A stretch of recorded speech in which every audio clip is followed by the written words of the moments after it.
Texto tomado de mi libro. El supuesto siervo sufriente de Yahvé. Subtítulo. Síntesis de lo que deduzco ante lo que se transmitió desde los Evangelios. Previamente aclaro que de los textos conocidos como el Evangelio de Mateo, alteraré en los títulos el nombre de Jesús o Jesucristo por Emanuel, que seguramente debería haber sido su verdadero nombre, y dejaré lo demás tal cual figura escrito. Mis intenciones según la capacidad actual de mi mente, es explicarles y que entiendan, que no deseo arruinar la creencia de nadie, sino intentar acomodarla y despertarlos, dejando expresado aquí lo que para mí es una realidad de cierta parte de lo que se lee y cree de las escrituras del considerado Nuevo Testamento. Pues si Emanuel hubiese sido divino y hubiese resucitado, no hubiese dejado a la humanidad librada a su suerte, porque un acercamiento tan grande de lo que se considera poder de Dios, como se expresa en los Evangelios, hace inútil la forma en que se describe el origen y el desenlace de dicho Mesías. La creencia en Dios realmente desde Emanuel, se obtiene desde las escrituras proféticas anteriores a su manifestación, las que nos aseguran que contienen la intervención divina, pero de las cuales actualmente se puede afirmar, que la mano del hombre alteró en parte ciertas de las instrucciones dadas por el acercamiento de esos seres celestiales, que a través de la historia han intervenido pocas veces, intentando ciertos hombres de fe interpretar esos saberes transmitidos. Más allá de los errores, el mismo Emanuel, inspirado en el amor y la creencia en Dios, dio sus mensajes que deberían ayudar a la espiritualidad del pueblo israelita y del mundo, aunque muchos desde su indiferencia no quieran comprometerse con la piedad que deberían manifestar por propia inteligencia, para facilitar la felicidad y la vida del semejante. Desconsiderando todos los errores que contengan estos evangelios y sabiendo que parte de este está constituido con fragmentos de las profecías del considerado Antiguo Testamento, para intentar afirmar la vida y obra de Emanuel con las escrituras consideradas por muchos como sagradas. Las mismas nos revelan que existió un tal hombre, al que se denominó posteriormente Jesucristo. Estas escrituras, que aparecieron más de medio siglo después de la muerte de Emanuel, fueron también recopilación de los datos tomados por los traductores, testimonios que eligieron para dejarlos asentados como libro y como mensaje divino según sus creencias, ante la existencia de otros mensajes evangélicos que fueron dejados de lado. Se dice que la sabiduría de Emanuel dejó convencido a sus apóstoles, pero no a todo el pueblo de Israel, y que sus palabras fueron causando efecto después de su muerte, por la justicia y esperanza que irradiaban sus enseñanzas transmitidas por quienes fueron sus apóstoles. Parte de las enseñanzas, a mi entender, se perdieron en la historia, porque si Emanuel es un ungido según el profeta Zacarías, él debió haber interpretado las escrituras según lo que se transmitía, pero llevándolas a su misión de establecer la espiritualidad de la ley del nuevo pacto, intentando enseñar todo lo referente a la nueva forma de juzgar. Aunque muchos afirmen, que las escrituras del considerado Nuevo Testamento contienen la verdad de la interpretación de los hechos de la vida y obra de Emanuel, actualmente también se puede afirmar, que éstas nos revelan creencias antiguas y erradas sobre el poder de Dios y de tal ungido, pues las mismas parecen escrituras llenas de sabiduría, pero no es así. Pues estas afirman, entre otras cosas, que el Génesis es textualmente revelación divina, que antiguamente se creía como tal, transmitiéndose en aquellos años antiguos, como que Dios por medio de su poder hizo el mundo y al hombre al sexto día, y que los astros y la vida surgieron por el poder de la palabra, cosa imposible para un espíritu por más que sea sabio. Porque la materia es cosa muerta y no puede obedecer órdenes, palabras, como para reunirse y formar lo que conocemos como universo. Asimismo se afirma en estas escrituras, que los apóstoles creían en el diluvio universal y en los descendientes de Adán hasta Noé, y creían en los años de vida que estos tuvieron, en cuyas escrituras se dice que vivieron más de 500 años cada uno. En realidad estos relatos de los patriarcas desde Adán hasta Noé, fueron una invención de quienes escribieron las escrituras inspiradas en el pasado, lo cual no ha sido toda historia, pero sí contienen una inspiración divina. Esas historias en esas escrituras en el pueblo de Israel y en los demás pueblos podrían haberse creído y transmitido como real, por la información que manejaban y compartían esas personas de la antigüedad, pues fueron muy alteradas. En estos evangelios, figura como que los apóstoles creían en los poderes de Dios y de Manuel para hacer grandes milagros, como multiplicar los alimentos y sanar grandes enfermedades sin tocar a los enfermos. Todas estas curaciones que afirman en estos textos, expresan que ese ungido los hacía por el poder de la palabra, cosa imposible, porque la misma solo es un sonido, que no contiene poder alguno como para causar tales efectos curativos, por más que provengan de un ser celestial o de un ungido. Si se sabe que la palabra oral o escrita, es útil para la transmisión del conocimiento entre la comunicación de los hombres y para comunicarse con el reino de los espíritus. En esto está contenido su poder. Se transmite que Emmanuel era un maestro de las escrituras sagradas, que era justo, que nunca pecó y en la mayoría de las interpretaciones de su vida en los evangelios, se afirma que era un hijo divino engendrado por Dios, por lo cual la muerte no podía enseñorearse de él para siempre, por eso se afirmó que resucitó. Porque se creía que a un hombre sin pecado no se le podía adueñar la muerte, pues la mortalidad y las enfermedades vinieron a causa de la transgresión según el Génesis, deducción del origen aceptada y asentada en los evangelios. Es ante la existencia de Emmanuel, que se enseñó que su sacrificio y reconocimiento como un ser divino nos libró del peso de las transgresiones ante el Decálogo. Pero también se afirma, que reconocer sus enseñanzas de justicia, fe y misericordia, es lo que según la creencia en la justicia divina, es lo que nos librará de la culpa ante ciertas transgresiones y del sufrimiento eterno. De aquí es más verosímil afirmar, que son los buenos sentimientos lo que te da méritos para la elección divina, y no necesariamente solo reconocer la existencia de Dios o a cualquier ungido. Estos textos nos explican la condición de Emmanuel, expresándonos que él tenía dos naturalezas en un solo ser, la divina y la humana, y que él poseía el poder de despojarse de su naturaleza divina, para caminar como hombre mortal, un hijo del hombre. Pero si analizan bien estas explicaciones de los evangelios, se puede saber que ningún ser divino puede despojarse de su naturaleza por solo pensarlo. Pues Dios y los ángeles son inmortales por no poseer carne. Esto hace evidente, que Emmanuel al nacer de mujer, su condición corporal lo hace un ser mortal por más que supuestamente su fecundación hubiese sido divina. El poseer carne limita lo mortal de la inmortalidad, porque no existe el poder mental de un ser de carne y huesos de resucitar, menos resucitando presentando todas las heridas en el cuerpo que le produjeron la muerte. Además, ni siendo divino, un pensamiento puede hacer cambiar esa condición natural, ni caminar por las aguas, ni desplazarle por los aires usando la mente, etc. A mi entender, Emmanuel nació de María y José como se expresó en la genealogía de Mateo y no de un adulterio o de forma divina. Después de instruirse y no ser escuchado por los del templo, él buscó según sus deseos y destino profético el bautismo de Juan Bautista, porque éste le precedía en las profecías y le anunciaba. Según se transmitió, el bautismo en agua le produjo la bendición de Dios con su Espíritu Santo. Después de ese bautismo, este comenzó a enseñar y proclamar la cercanía del reino de Dios. Ese bautismo de Emmanuel buscado para no pasar por alto la autoridad de Juan Bautista, el cual no era necesario si se toma que él era divino, como para recibir la tercera persona de la Trinidad cristiana, pues se dijo en estos evangelios, que son tomados como testimonio de la mano de los apóstoles, expresándonos que él tenía todo el poder de los cielos, como de dejar la vida y de volver a tomarla, es decir, de dejarse asesinar y de resucitar por sí mismo.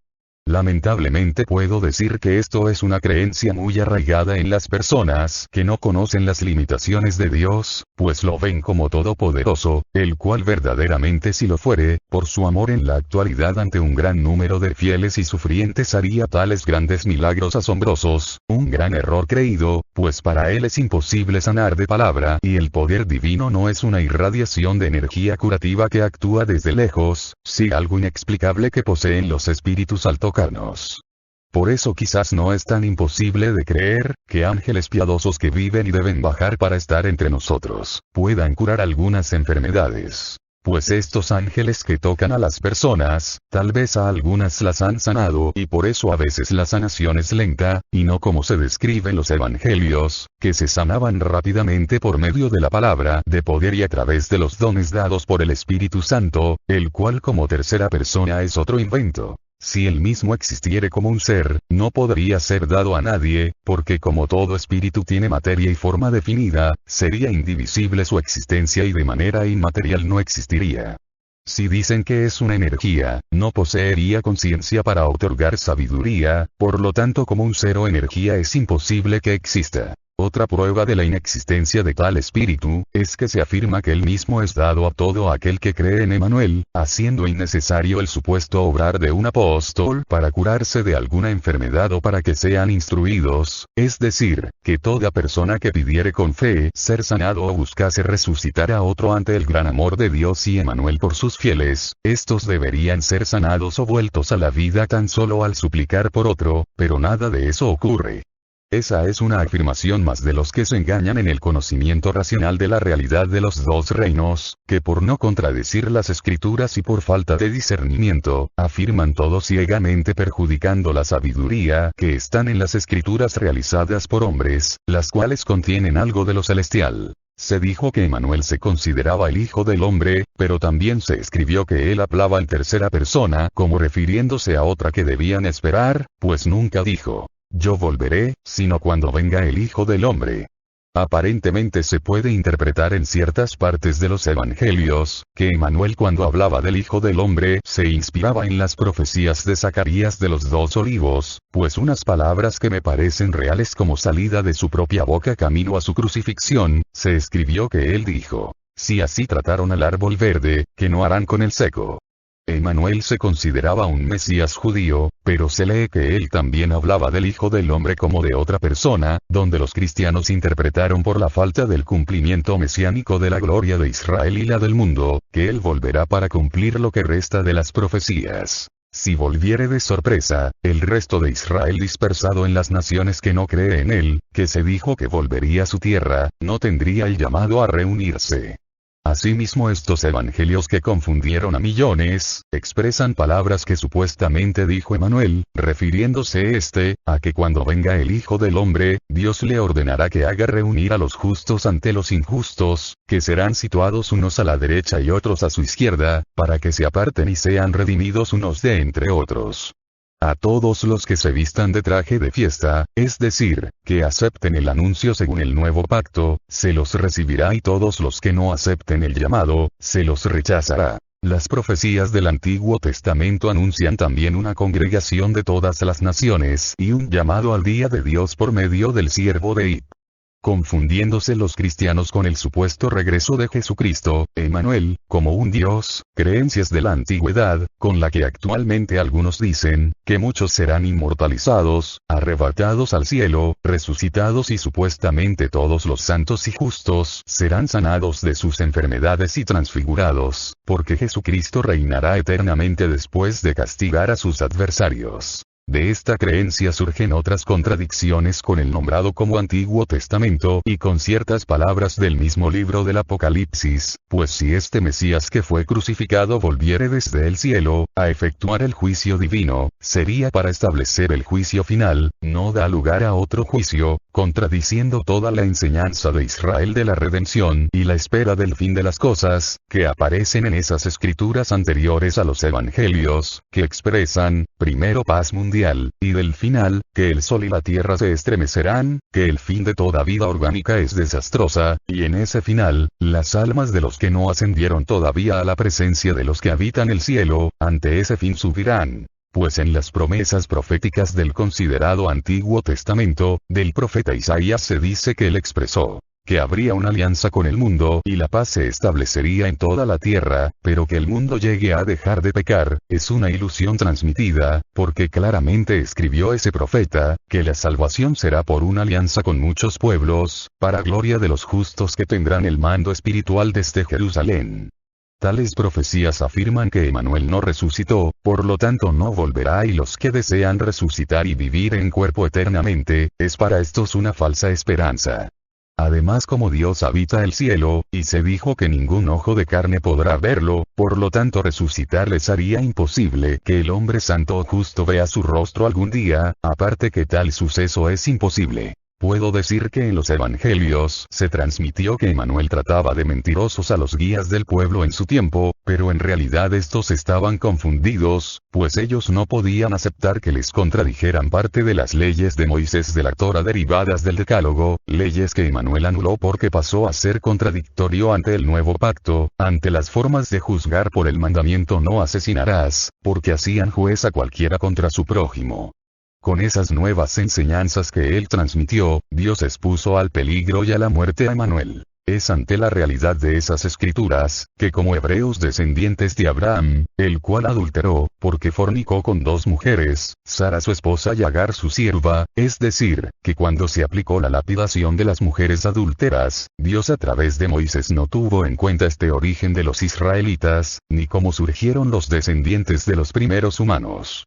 Por eso por Emmanuel, que era más espiritual y se sometió a casi toda la Torá, anuló lo que los israelitas consideraban como maldito, anunciándonos entre otras enseñanzas la buena nueva del reino, cuyas intenciones de cambio de tales leyes fueron profetizadas previamente. Claramente se puede ver en estas escrituras de los evangelios, que el avance del conocimiento sobre la justicia que dejó Emmanuel, más allá que se le adjudiquen poderes milagrosos y una resurrección que no existió, nos dejan enseñanzas que deberían servir para que los descendientes de Abraham se hiciesen piadosos ante las leyes derivadas de las que Moisés entregó en el Sinaí.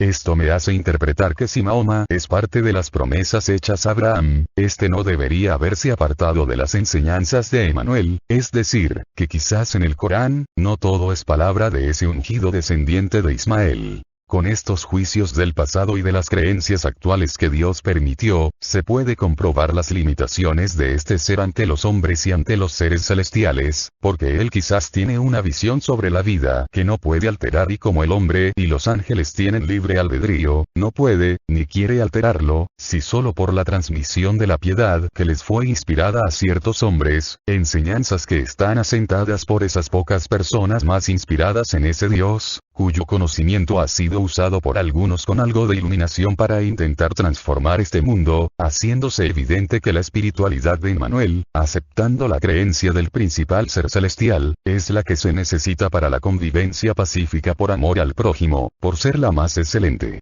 También puedo decirles que otro error que proviene de los cristianos, surge de los que tradujeron la palabra Paracletos en estos evangelios como Espíritu Santo, mal interpretando su significado, que en realidad significa consolador, defensor, el abogado, el mediador de hombre a hombre, trabajo coincidente que yo en parte estoy realizando, del cual se puede interpretar que Emmanuel dijo, que sería enviado para hablar claramente de él y del Padre, que tomaría de su espíritu de justicia para darles a conocer las verdades de las escrituras al mundo. Por lo tanto este Paracletos, no puede ser una persona de la Trinidad cristiana, no es el llamado Espíritu Santo, porque por más que los cristianos se cuiden de transgredir el decálogo, estos están divididos en religiones y se contradicen. También se escribió, que este Paracletos hablaría, por eso es más factible afirmar que se refiere a una persona, que ya estaba elegida por Dios para tal obra reveladora desde las Escrituras. Asimismo también se dijo, que tal Hijo del Hombre es enviado a reunir a los hijos del reino, a esos que quieran ser justos, ante los que no lo deseen.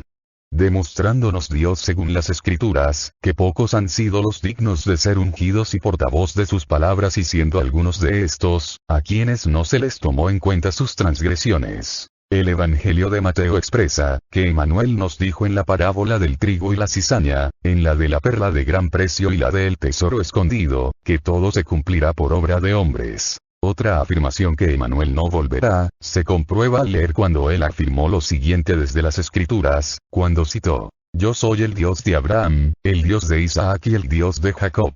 Dios no es Dios de muertos, sino de vivos. Es decir, Dios es Dios de los santos y justos, y los patriarcas eran ungidos, y no podían ser juzgados por los seres del cielo, ni por los hombres, por lo tanto para ir no murieron. Además que los cuerpos de estos patriarcas fueron sepultados. También les dijo Emmanuel, erráis, ignorando las Escrituras y el poder de Dios, pues en la resurrección ni se casarán ni se darán en casamiento, sino serán como los ángeles de Dios en el cielo. De aquí se deduce, que la única forma que los humanos sean semejantes a los ángeles, es que el alma de los salvados suba a la presencia de esos seres del cielo. Se puede deducir, que en verdad Emanuel como hombre se sometió a su lugar profetizado, no pudiendo escapar del sacrificio en la cruz, aun habiendo suplicado no sufrirlo.